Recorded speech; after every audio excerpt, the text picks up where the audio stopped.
All 22 Salesforce panel featuring Salesforce, Coastal Cloud, and CentralApp.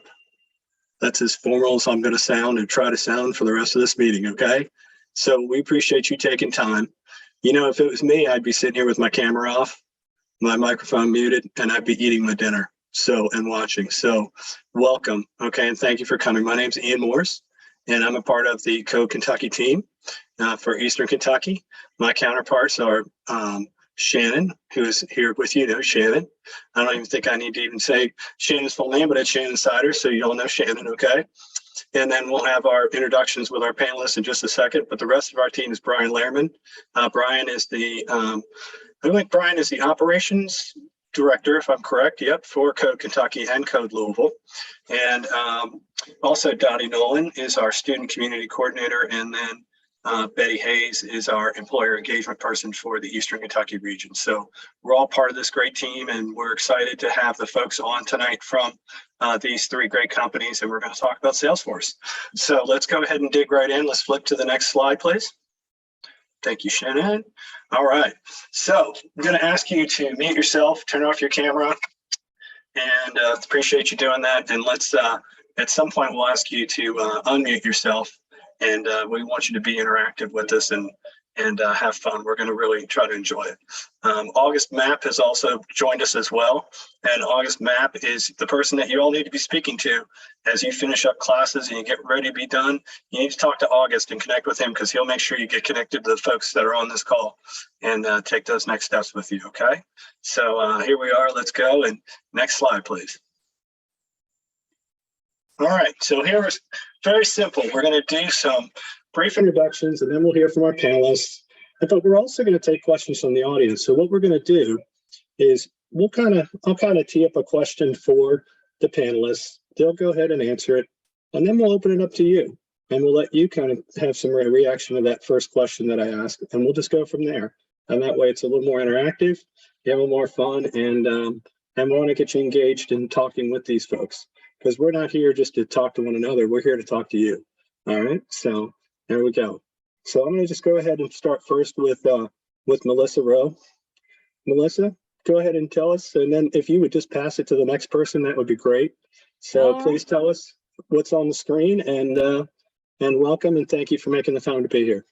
I'll do it. Thanks, Ian. Hi, my name is Melissa Rowe. I am an account manager at Salesforce. I work specifically at Salesforce in Kentucky. I'm originally from Pikeville, Kentucky. I live in Lexington, Kentucky now. My first job was as a retail clerk at a children's clothing store. And my first technology job was a marketing manager, a marketing communications specialist at what was a software company based in Lexington, a small software company. And I didn't know it was a software company and learned a lot. And here I am 20 some years later, still in the industry. My favorite character is the Bobcat, because she always knows how to connect someone to an answer. If she doesn't know the answer to the question, she'll find somebody that knows. So I consider myself pretty entrepreneurial, and I love helping people and connecting them to answers. Thank you, Ian. And I will hand it off to the other Salesforce representative on the phone, Trevor. Hey everyone, my name is Trevor McLaren. I am a Senior Director of Solution Engineering at Salesforce. I'm originally from Riverdale, Maryland. And my first job when I was in high school was working at a farm stand as like a farmhand. But my first tech career and the way that I got into tech was after college, got an interview at a system integrating company, which we're going to talk about a little bit, and started my journey learning Salesforce. And that was in 2006. That was a long time ago. I've been doing Salesforce stuff for a very long time. And I've been in a lot of different roles in the Salesforce ecosystem.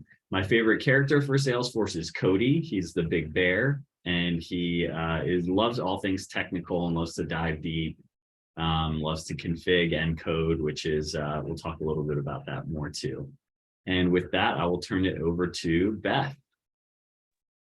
Hello, everyone. My name is Beth Fanning. I am a solution architect with CentralApp. I am from a little coal town that is Kentucky adjacent in West Virginia, called Yeager, but currently I live in Pittsburgh, Pennsylvania. My first job was actually as an AmeriCorps mentor with a program called Energy Express. It was centered around childhood literacy. So not at all technical, not even a little bit.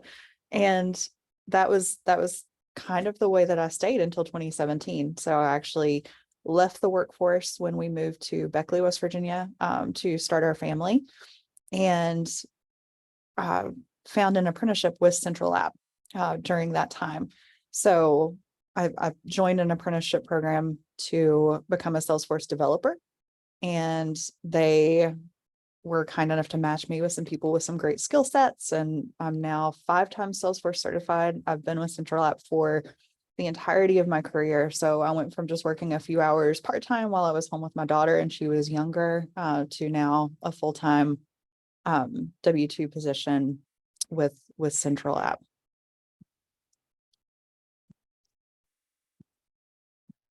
I think Brooke's last. Hey, Brooke.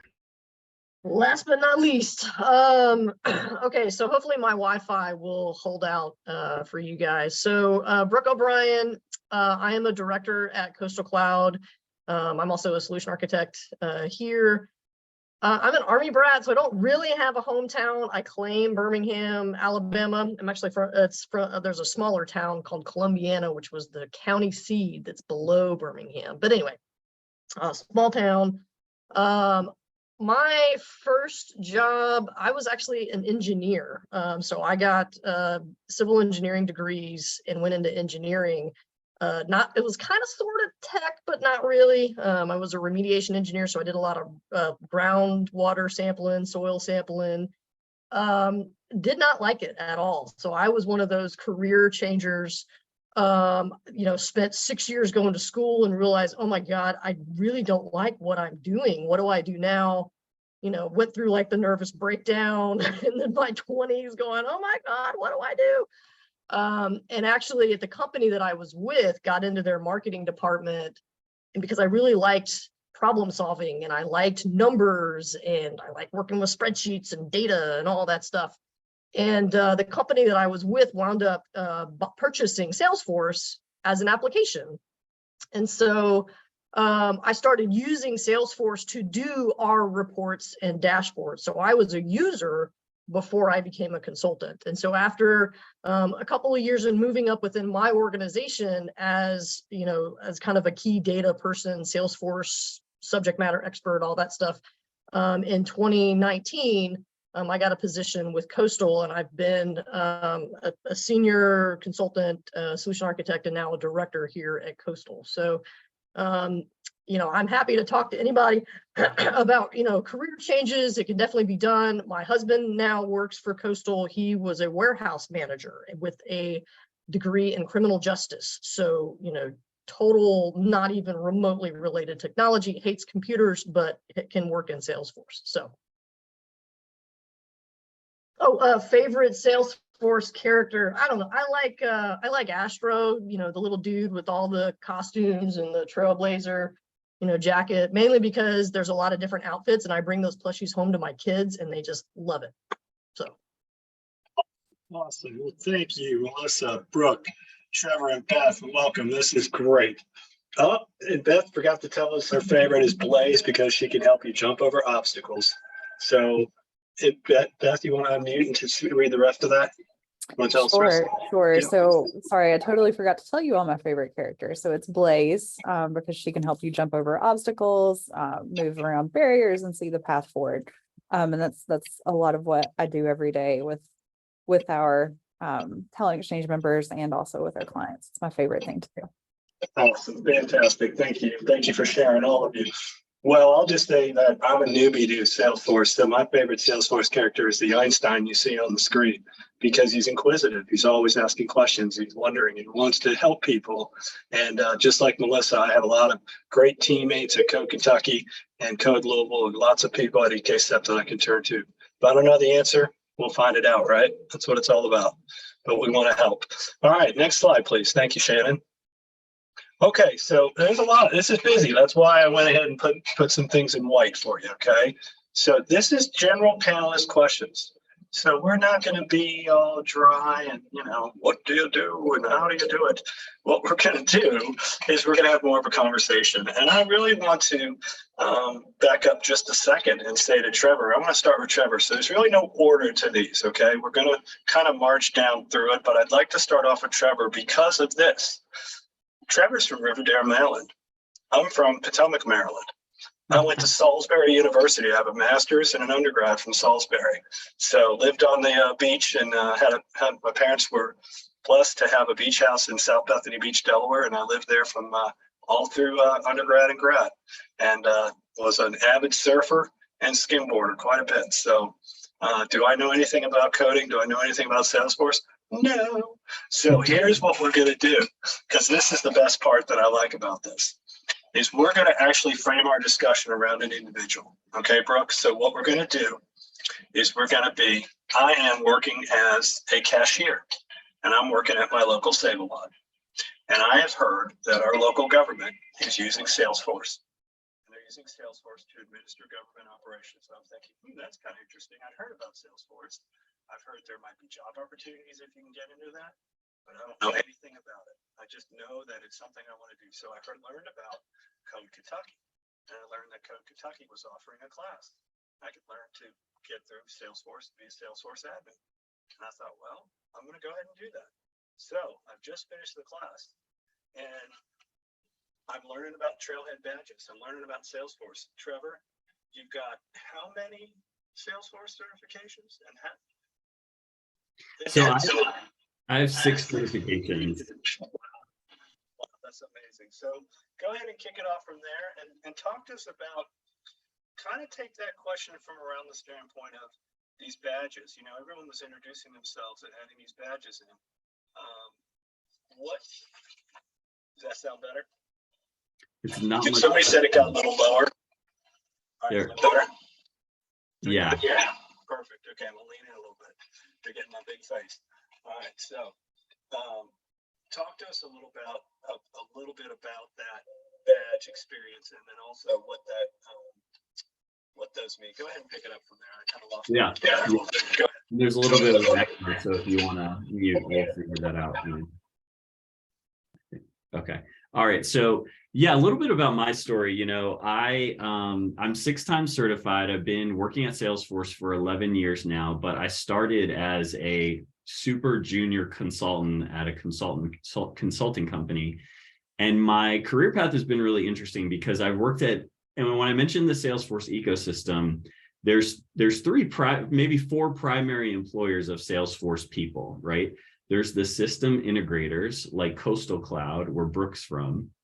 There's companies, which there are hundreds of thousands of companies that use Salesforce. And I think Melissa has some stories about that a little bit later.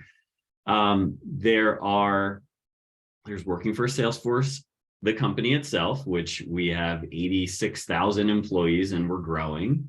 And then there's obviously the government sector, which is where I focus on right now for public sector.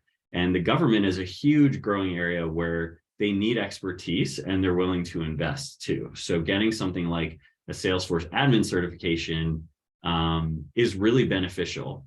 And so how do you do that? I wish that something existed like Trailhead.com, which is what we have today, which is a self-paced learning tool that not only has a great amount of information around learning Salesforce, it's all organized in what are called trails. So trails are just guided experiences.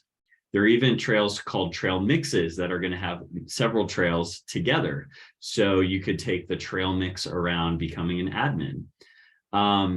And we gamify it. You see me wearing the hoodie. I see that Brooke's got her hoodie. Once you get to a certain level called a ranger, you can get a hoodie and it has this nice little patch. And there's a good amount of pride within the Salesforce community and ecosystem around rangers. And you can keep going. There's double ranger, triple ranger. I mean, it just keeps going.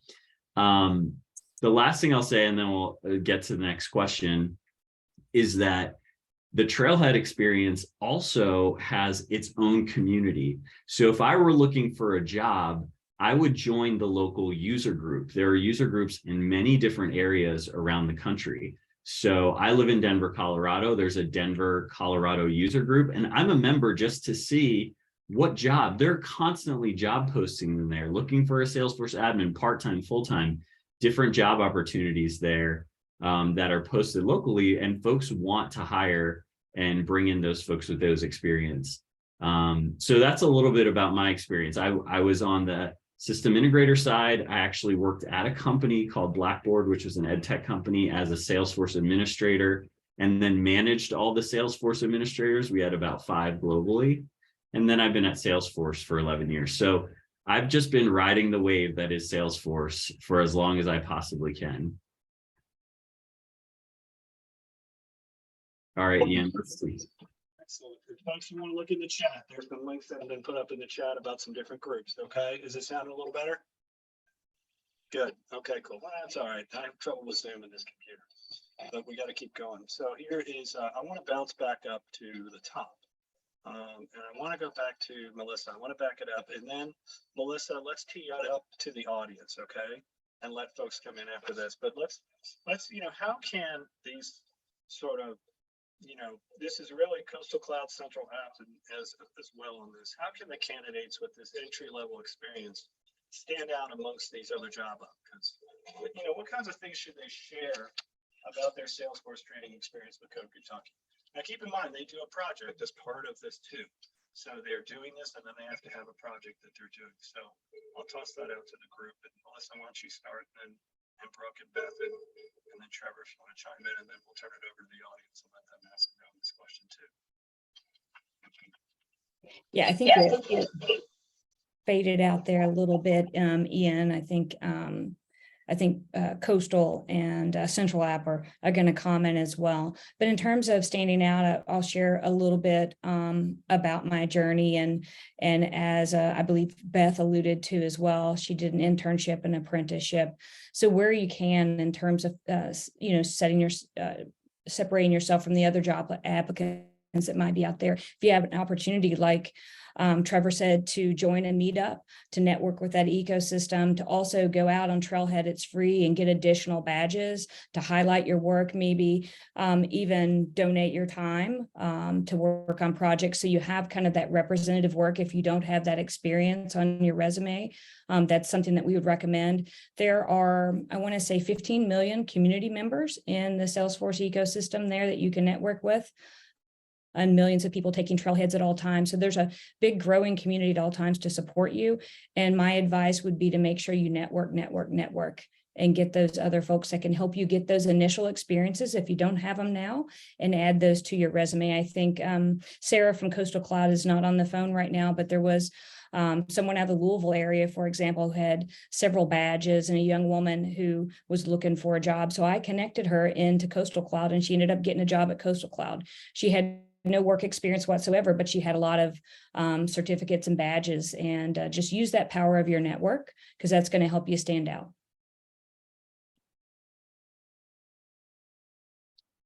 So do you want me to chime in? So somebody just posted, are the super badges worth it? And I would say absolutely.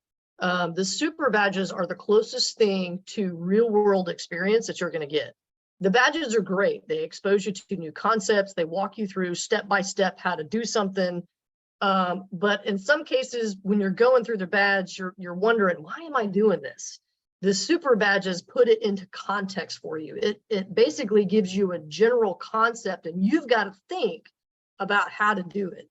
And you're going to do it wrong the first time, and then you're going to try to check it, and you're going to get an error, and then you got to go work with the community to figure it out. Everybody goes through this. I've gone through it. I'm sure Trevor's gone through it. That's just part of the learning process. So I love super badges. In my mind, if you don't have any work experience, the super badges are the next thing to separate you from all the other people doing trailhead badges. And just to follow on what Trevor and Melissa said about networking, I totally agree. I actually found my position at Coastal through the user group meetings, because I met another Coastal Cloud director, and I didn't go up to him saying, hey, I want a job. I went up to him saying, I'm looking for mentors, because I really like this platform and I want to be better at it. So would you be willing to meet with me at lunchtime on my lunch break, and let me ask you some questions? And that wound up turning into, and I kind of knew it was going to, but it wound up turning into a job interview, but it was very low key. So you can always approach people that way. And even if it doesn't turn into a job immediately, you've made that personal connection and they know who you are and know you're interested in the ecosystem. So eventually, either they will have a job for you or they'll know somebody that's got a job, and it's just building that network of people that eventually you'll get to where you want to go. And I think this is probably a good time to talk a little bit about my company and how we position ourselves within the Salesforce ecosystem. So we are a Salesforce consulting partner, but really what we are hoping to do, we believe that, you know, talent is equally distributed, but opportunities are not. So we really want to bring the opportunities that are available in the Salesforce ecosystem to workers in Appalachia. So we operate a talent exchange. So once you have your admin certification, you can join the talent exchange, and we will help connect you with mentors that will, you know, help you as you're working on your first projects. We connect you with paid work. So, you know, if there aren't really any good opportunities for you to connect with, you know, volunteer Salesforce opportunities, we can connect you with paid work. It starts at, you know, $20 an hour and goes up from that based on the certifications that you have and how many projects you've completed with us. So that you really could get some of that real world experience for when you land your next position. So we have members within the exchange that have started, you know, they were security guards at Walmart and now they're developers making six figures. There was, you know, a gentleman that was, you know, a self-taught developer that was painting houses and now he also is making six figures. You know, my own story, I was, you know, a mom, right? There weren't any flexible opportunities and I didn't feel great about the childcare options that were available.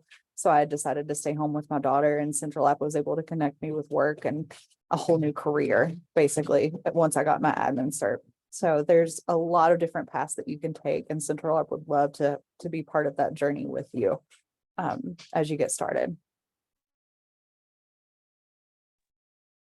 Excellent, excellent, excellent. Any questions from the audience? If you want to put it in a chat, or if you'd like to go ahead and unmute and ask the panelists before I move on to the next question. Any comments on that? Hey, August, I might put you on the spot here, August. What kinds of things should folks be looking at in terms of that? They get to you. And folks, why don't you let the folks know, and this will help our panelists know too, a little bit about what you do for Code Kentucky. Can you do that for us, August, real brief? Yeah, no problem. Can y'all hear me? Okay, cool. So what I do is I get people job ready. So whether it comes down to like resumes or, you know, cover letters, all that kind of good stuff, whatever it is to have you like job ready, that's what I do. Also that time in networking as well. And so when we talk about networking, we're talking about like things like going to in-person events or virtual events, but really being willing to put yourself out there in order to be able to connect with other people. Connections with other people it's really what helps you to be able to find a job on your own, right? It's better to have a friend of a friend help you to find a job rather than you know, you just going out there on your own, right? So when we talk about working as well, there are two different styles of networking. You have vertical networking, you have horizontal networking. So with horizontal networking, that's basically like with us talk to folks on LinkedIn, people that we're comfortable with, all that kind of good stuff. You know, people that are really literally within like arm's reach of us, right? But then eventually you start getting into vertical networking, which comes down to you reaching out to like people that are in HR or might be recruiters and all that kind of good stuff. So if anybody wants to talk about this further, please hit me up. I'm always around. August, Thank you. I'm going to give you a big hug when I see you at the next meetup. Okay, buddy? Sounds good. I appreciate it. You're a good man. So, I need to make my way to Eastern Kentucky anyway, so hopefully I see you soon. I hope so too. So here's why I did that, because the next question is about average pay, and August probably gets that question a whole lot. So okay? So now I'm going to get, what's the average pay for entry level job openings? Because I'm working, and I want to just, I like what I do at Save a Lot. I really do. I enjoy being a cashier. I love meeting with the public. I love that kind of stuff. But I want more income. Maybe I've got some kids. Maybe I've got things I want to travel. There's things I want to do, and I want to make it more income. So I'm interested in this Salesforce. So average pay is kind of an unfair question in a way, because it's very, very hard. And Glassdoor will give you all kinds of ranges, 50 to 100,000, right, Melissa? It's all over the board. So what is that? And I'll put that out there to the group. And I think this is really going to tee up to all of you about that kind of average pay, because that's what's going to happen is you're going to go and network, right, Brooke? You're going to go and you're going to have that informal thing. And you might say, what's the salary range like for someone who's just got a certificate and, I'm a cashier and I'm trying to do this. And there's nothing wrong with that. Don't misunderstand me, please. Nothing wrong with that at all. I want to increase my income is what I want to do. Yeah. Do you want me to jump in and answer that, or Melissa, you want to go first? I was, you go ahead, Brooke. I was just going to make a quick comment. We've heard, quite a few things. A big shout out to Coastal Cloud and CentralApp, who both are helping in Kentucky with closing what we call the experience gap, which is after you do all this training, how do you get the experience to stand out in addition to the networking and the other things that we've talked about, the super badges. So absolutely take CentralApp up on looking to see if you could join them in their talent exchange. It's a great way to get experience. The pay is going to be, in my opinion, commensurate with what the company and the complexity of the role that you're going to be in. It could be geography. A lot of opportunities are available remote too. So to Ian's point, it's pretty broad, but I think to the examples that we have here on the phone, this sky is kind of the limit in terms of applying yourself. There's a lot of opportunity to get into some really high paying jobs as you continue to build your certifications. I'm sorry, Brooke, go ahead. No, that's perfect. And I was going to say that in addition to the admin, so Salesforce has taken the admin requirement off of a couple of other certifications. So there's Platform App Builder, which you can take without having any prereqs. There's Salesforce Developer that you can take without having any prereqs, and admin. There's also the associate exam, which is a new free exam. So that's another thing that you can take. So Salesforce has got a lot of ways for you to enter the ecosystem. But I do want to mention, don't negate your current work experience. We all have things to bring to the table. We all have experiences, and use that to your advantage. And think about what you're doing in a daily basis, how that could apply to the company that you are interviewing. You want to check out their culture to make sure it's in line with, where you want to work and how you want to work. And see, what you've been doing on a daily basis, how that would help you as a Salesforce professional. Maybe you're really good at problem solving. Maybe you like puzzles. Talk about those things, and that you can learn the technology through Trailhead. That's not going to be an issue. The biggest thing is going to be trying to communicate to them how you're going to use your current experience that you've had to make their business better. And I will tell you, the hardest thing that you'll have to do is learn their business and learn their business processes. So if you can speak to how you're going to do that and focus on their business process and improving their business process, that's going to go a long way to helping you find something. And I can talk to salaries too and give you guys ranges.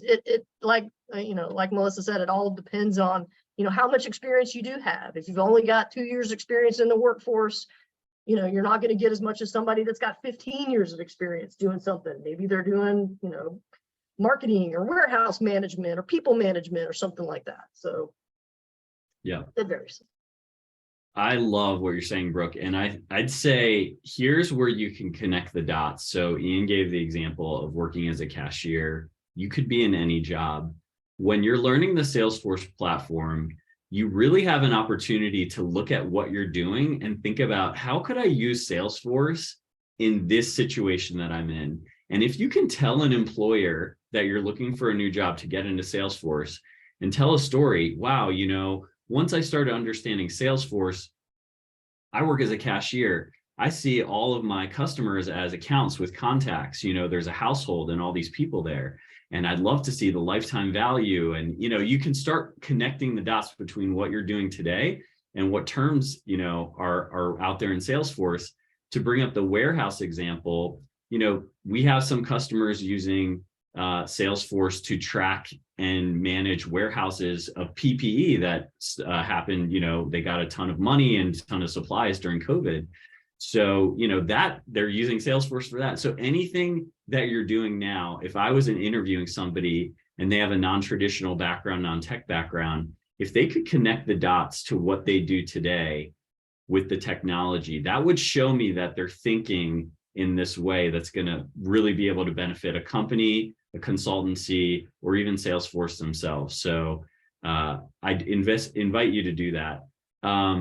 As far as salaries, I will say that, you know, salaries vary completely. What I will say is that there is an enormous runway. So wherever you get in the salary game of getting into the Salesforce ecosystem, just know that there is so much room to go up and grow and increase and add skills and get that next cert and just keep going and, you know, earn more responsibility at your company, take on bigger roles.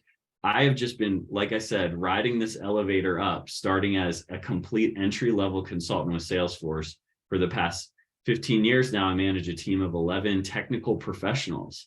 And I would have never told myself, oh, this is what I'll be doing 15 years from now. I just found this technology and loved it and wanted to keep doing it and keep learning it. And that's been such a reward for me. And I'd love for you to get hooked on that as well. Beth, go ahead and talk about those transferable skills. You know, August put in the chat, and folks, there's quite a bit going on back and forth in the chat, and I'm keeping an eye on it. So please put questions or comments or other things in the chat that you think are helpful. But Beth, talk about those transferable skills that August mentioned, and you said you commented on that in the chat. Sure. So I just mentioned in the chat, you know, August was talking about how, you know, everything was transferable, and it really is. Like, there's no experience that is wasted within Salesforce. You know, there are so many different types of Salesforce clients. There are, I mean, so right now I'm working with a tree care company in Georgia. You know, we're working with, you know, MIT. So there's just this full range of ways that Salesforce can be applied within the business world. And no matter where you're coming from in it, you know, I used to work at a nonprofit. So there's the whole nonprofit sector.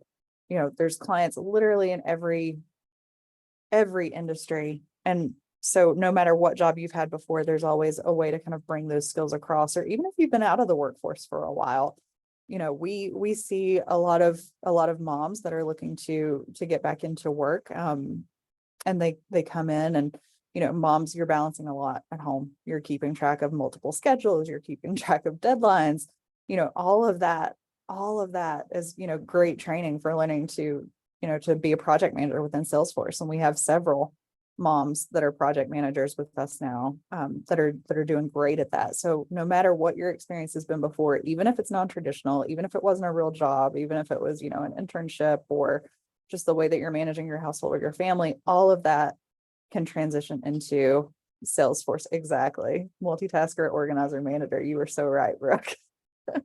So that's, you know, whatever your experience is, you can transition it into valuable Salesforce experience. Yeah, my wife's nickname is the boss lady. So yeah, so I get it. Hey, yeah, go ahead, Melissa. Ian, I see a question there, and I know that Trevor has a hard stop, so I wanted to And he also mentions the military. We have a lot of non-traditional workforces that transition into Salesforce. We have a whole community called VetForce, where we have a focus on helping veterans who are coming out of the service transition into careers in Salesforce. Jessica posed a question there about Salesforce compares to other platforms. And Jessica, to answer your question, I'll let Trevor talk a little bit about low code, no code. We have bought a number of different companies and technologies. We're talking today about Salesforce as a CRM, or customer relationship management system, which we are the world's #1 provider of that technology. But we do also own Tableau, and we also own Slack, who many of you are familiar with because you used it during the training. We also own a product called MuleSoft, which is an integration as a service tool as well. We have a number of other capabilities, but I'll let Trevor talk a little bit about low code, no code, because I think it's really applicable for people who would like to go down that developer path.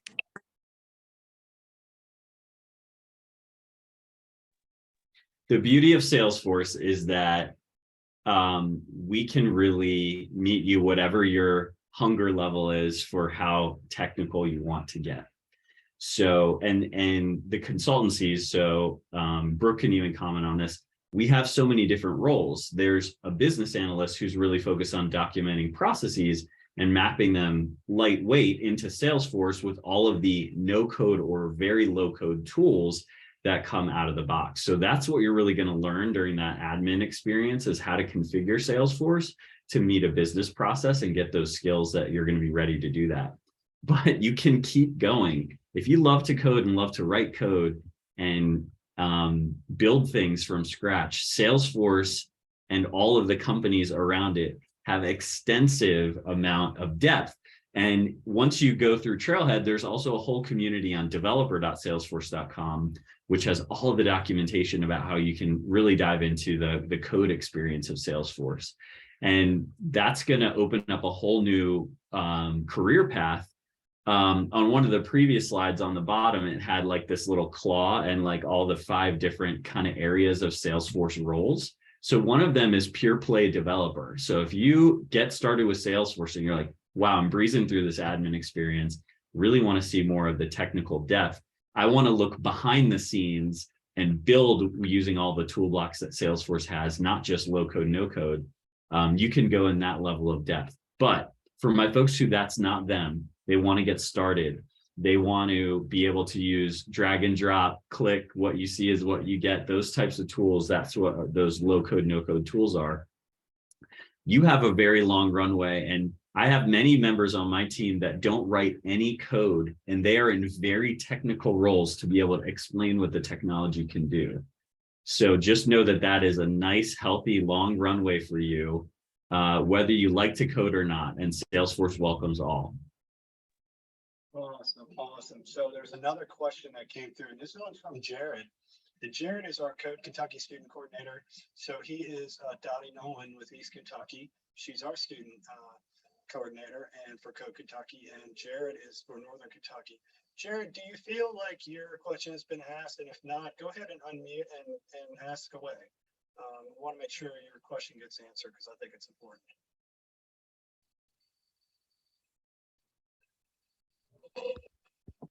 Can you hear me?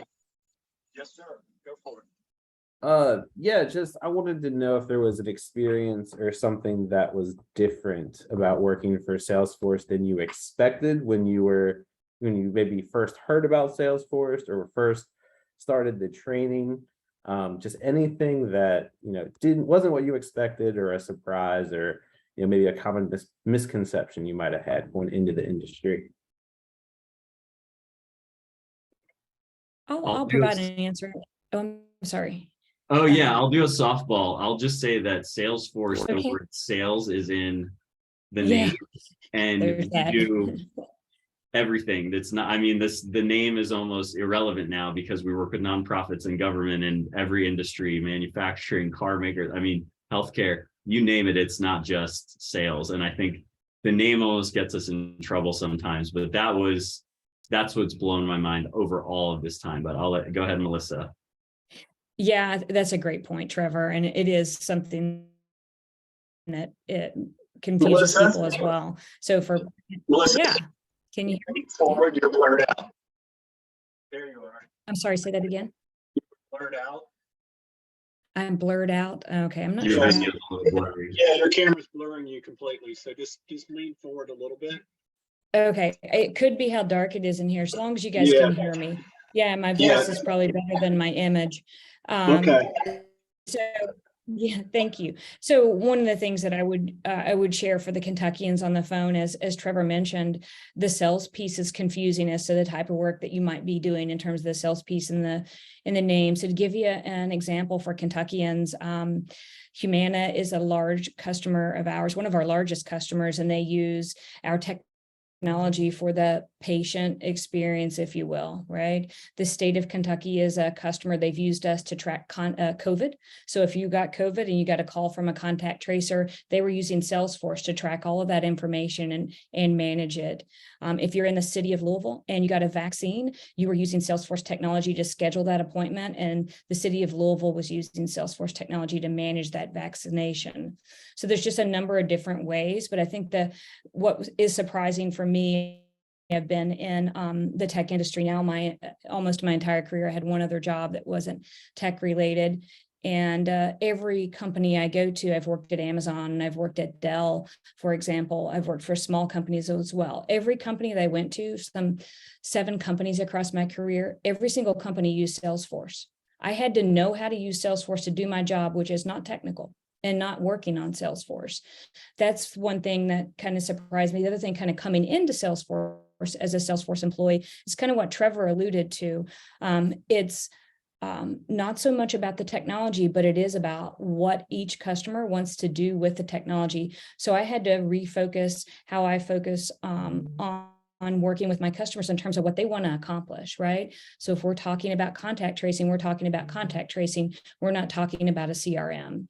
So I thought that was very interesting how kind of customer centric and business process centric actually working within the ecosystem is, because you're accomplishing whatever, facilitating that business process, automating those business processes and workflows, or improving that experience for your customer through the Salesforce platform. Awesome. Okay, so our last question here, because we're coming up. Trevor has a hard stop, and also I have a hard stop too. I don't like to go past at least 35, 40 minutes with the panel and making sure we're getting enough questions, but y'all have been great. You've been really interacting well, and I appreciate Jared and August for stepping in and just when I called them out there. I really appreciate that, guys, but that's part of the team, and we love this stuff. So listen, let's finish up with this last question. I'm going to start with Melissa, and then everyone else can chime in. But Melissa and I were talking earlier today, and I said, these kinds of job opportunities, and she said, well, there's also job opportunities within the ecosystem of Salesforce. And so I'm just going to stop there because everyone can see that on the screen. So Melissa, let's just let you pick it up from there. What are these job opportunities, and what is it that exists within that ecosystem? Sure. And I'm going to put this study in the window here. Hopefully it pulls up so everyone can see it. That's a link to some data from IDC, which is a market intelligence company. Salesforce and its ecosystem. And again, the ecosystem is not just Salesforce as a company. It's the partners who implement our solutions like Coastal Cloud and like CentralApp. It's the customers who use our technology who we've talked about on the call. One thing we haven't talked about are the companies that build solutions on our platform too. So there are some companies that build very specific solutions on our platform. And there's a couple examples there coming up in the chat window now. All of those companies in that ecosystem and those customers are creating a net effect of millions of jobs available. 9.3 million, I believe, is what IDC forecasted across the world in terms of the number of jobs that will be impacted through the use of the Salesforce ecosystem. That's through 2026 in the US. That's in the couple million range of those jobs. So those jobs could be, for example, like I said, at a company that's implementing. It could be UPS is a big customer of Salesforce too. They're there in town. It could be I don't know, the state government, for example, who uses Salesforce too, who needs those resources. So those jobs are in the millions, and they're there and continuing to grow as we continue to grow as an ecosystem.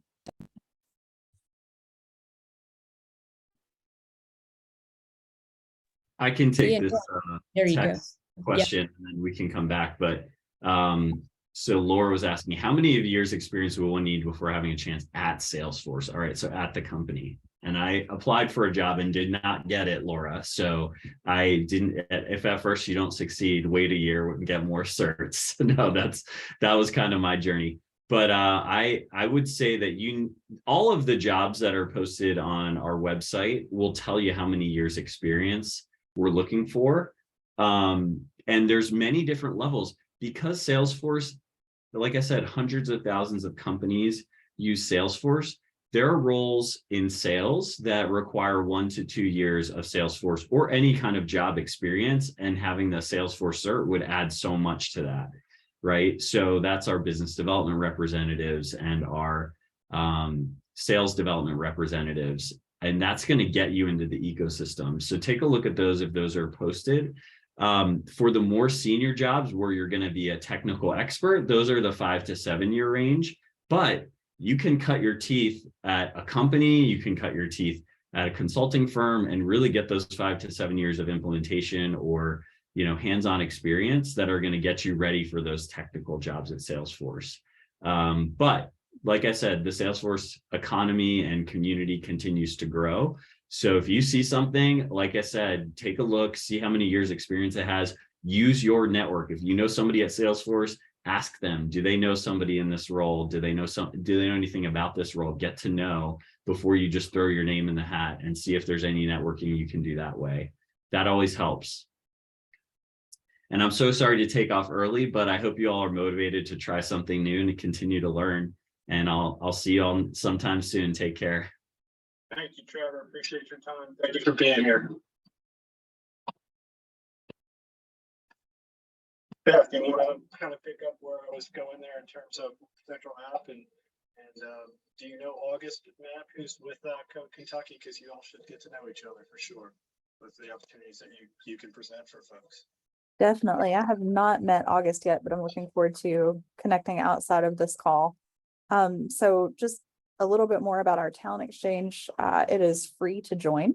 So as soon as you have your admin cert, you can join the talent exchange and get access to a lot of resources from CentralApp, mentorship, access to paid project opportunities.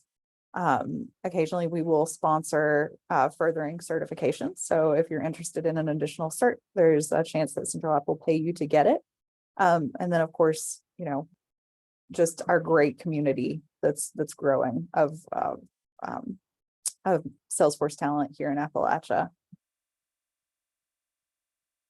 And again, another shout out to CentralApp, who's working on building that talent exchange in rural America. So a big thank you to them, because as you mentioned, opportunities often not dispersed into the rural parts of our country. So I appreciate the work she's doing there to open those pathways up for other people.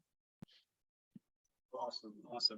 And please note in the chat, August has put in his LinkedIn, and that's also open to anyone else who's taking the class, or if you're interested and just want to learn more about what we're doing and kind of exploring like I am tonight, just go ahead and get connected with one another. That's what it's all about. We're here to learn and network. Next panel. No way. I couldn't run 2 of these in one night. Next slide, please. Thank you, Shannon. All right. This is it. This is where we turn it off and we tune in to you. So we've been doing as much as we can to watch those in chat, but feel free to just go ahead and unmute yourself. And if you do it at the same time, it's okay. We'll let you go next. Okay. So go ahead and I'm turning it over to the audience and panelists. All ears. Here we go.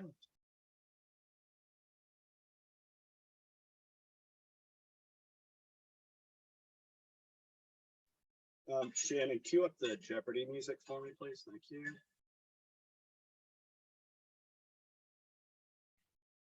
I know one thing that is on our students' minds for sure is just getting ready for the exam. And I know their mentors in our class have given them some advice and we've given them a lot of resources. But as someone is gearing up to take the Salesforce Administrator exam, what is some or what are some tips that you would give them or advice on how to make that go a little smoother? We know it's really hard and it's a challenge, but definitely doable.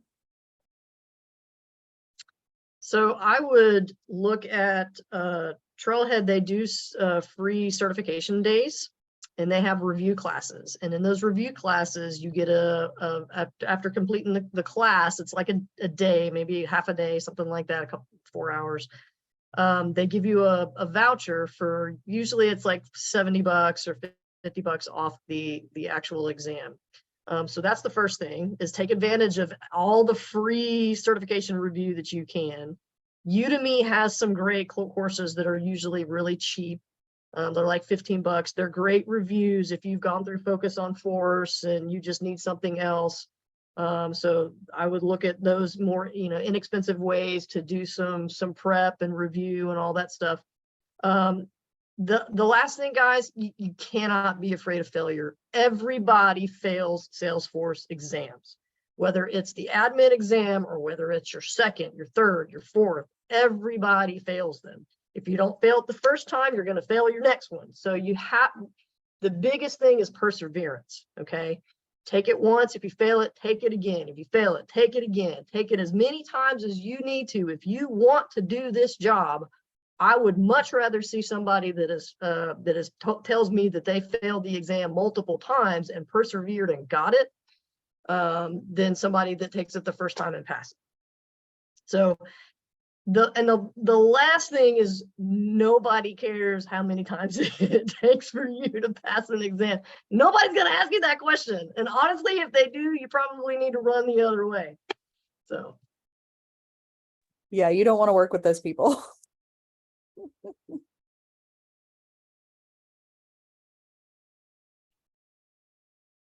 We do have a question in the chat.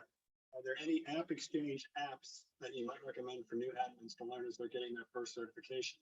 Some apps often used by various businesses, organizations that might be highlighting one's ability. Yeah, honestly, the ones that we struggle to find people are Conga and DocuSign. They're document management applications. They have their own free training applications. If you can go through their own certification programs and get like their initial specialist badges, man, that'll also go a long way. So Beth, I don't know if you run into a lot of that in your neck of the woods. We do. Conga, DocuSign, those are probably the more complex ones that come up a lot. So, and then of course, other Salesforce clouds, like we always need marketing people. We always need nonprofit people. So obviously it varies a little bit depending on who you want to work with. But those definitely come up a lot for us. And then honestly, for some of our small business clients, even just being familiar with something like a Zapier, just another like low code, no code option for integrating with some of their other systems, QuickBooks, things like that comes up a lot. Yeah, I think that's a great call out on DocuSign. Speaking as a Salesforce employee, that is the de facto tool that's used with most Salesforce implementations for electronic signatures. That's what DocuSign does. So I think that's a great call out and a fantastic question for a complimentary certification to set yourself apart. Awesome. Any other questions in the chat, or also can you speak a little on developing a portfolio? I understand that they're important, but how should they be organized? What content to contain, etc.? Just any helpful tips you can give. Thank you. I've never really looked at a portfolio. I check out people's Trailhead profiles. So put your Trailhead profile on your LinkedIn, put it on your resume. I just like to see what types of badges people have done, what types of super badges. I saw somebody post on LinkedIn, they created their own app in their Trailhead org. and to kind of showcase their skills. I think they created their own community. So that was really cool. I don't know if me personally, I'm not gonna like say, you got to do it. It's really your personal preference. Beth, what do you think? I think it's more important to be able to talk about it. Like whatever experience that you have, because that's what's going to be happening in an interview. Most people don't have the time to go through, 20 candidates' portfolios of work, but if you can speak to what you've actually implemented, what you've worked on, what you've learned, even if that's just through super badges, that's still real world experience. I think that goes a long way. So maybe just organizing talking points for yourself around the projects that you completed or the trailheads that you've completed, so that you're ready to talk about those in an interview setting would be more useful than actually putting together a portfolio. Yeah, I would agree. And talk about what you really like about, what excites you about Salesforce. Are you super jazzed about flows? Tell me that, Are you super jazzed about communities or Experience Cloud as it's called now? No, that's cool. That's really cool. I'm super jazzed about all the cool little characters, and I want y'all to co-brand with Buc-ee's. You see, they suckered me into a cup. All right. So I need I need a Salesforce, but one side Buc-ee's, the other side is Star Wars. See, take the child to Buc-ee's. Okay. So look, let's not do that, right? It needs to be take the child to Salesforce, right? All right. Gosh, somebody said that's such a relief to hear, right? So look, other questions folks may have. Hey, yes, I think I can find you some Star Wars. I'm all about that. Okay. All right. Happy I will be. Excellent. Okay. Anything else? No? Okay. Everybody okay? You feel like is there something I'll ask the audience this. So you showed up tonight. Was there something we missed? Was there something we didn't talk about? Something we didn't touch on that you wanted to hear about tonight? Pop it in the chat. That's related to Salesforce.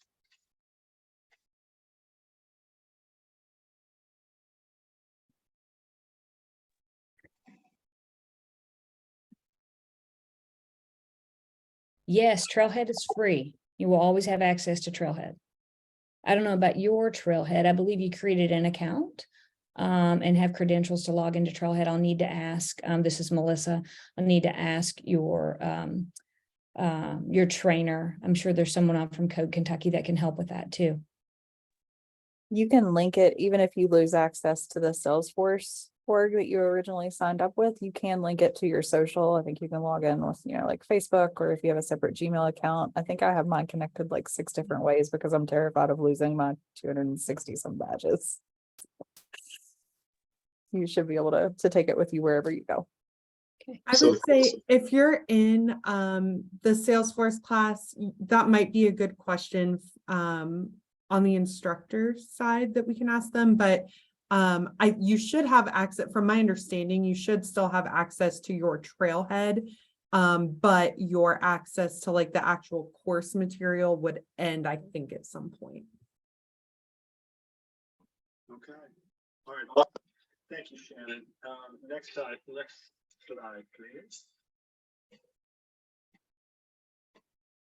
That's it. So there's our team. That's me there. All right. Yeah. I am deciding to grow a beard. Is that you guys around the campfire too? Yeah, it's supposed to be a small. That was all the characters, and I thought about going back and putting the goat in there somewhere, but or was it? Is that a good? They got some mountains behind them too, Ian. So that's fantastic. Yeah, That's so, right. but yeah, that's our team. So there's Donnie, coordinator for East Kentucky. There's our team here. Now, we did, since I organized this and I didn't have enough room, the pictures got really, really small. And so I needed to include Jared and August and Monica and really the whole entire team. And then it just would have taken the whole thing over. So I just kind of let that go since we organized it. So next time when they organize one, they'll put all their pictures on there. Kentucky team. Okay. So we just wanted to got a little too busy. All right. But look, this has been fun. We really enjoyed it. big round of applause and virtual applause is just yay for our panelists. Awesome job. Thank you. Thank you. Thank you. Thank you. Rocked it. That was awesome. Melissa, did we meet our goal? Did we have fun?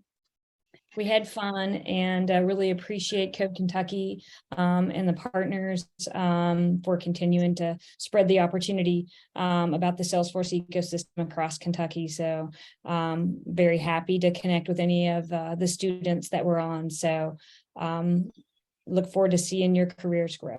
Thank you. Awesome. Awesome. And there will be a recording of this shared in Slack. Okay.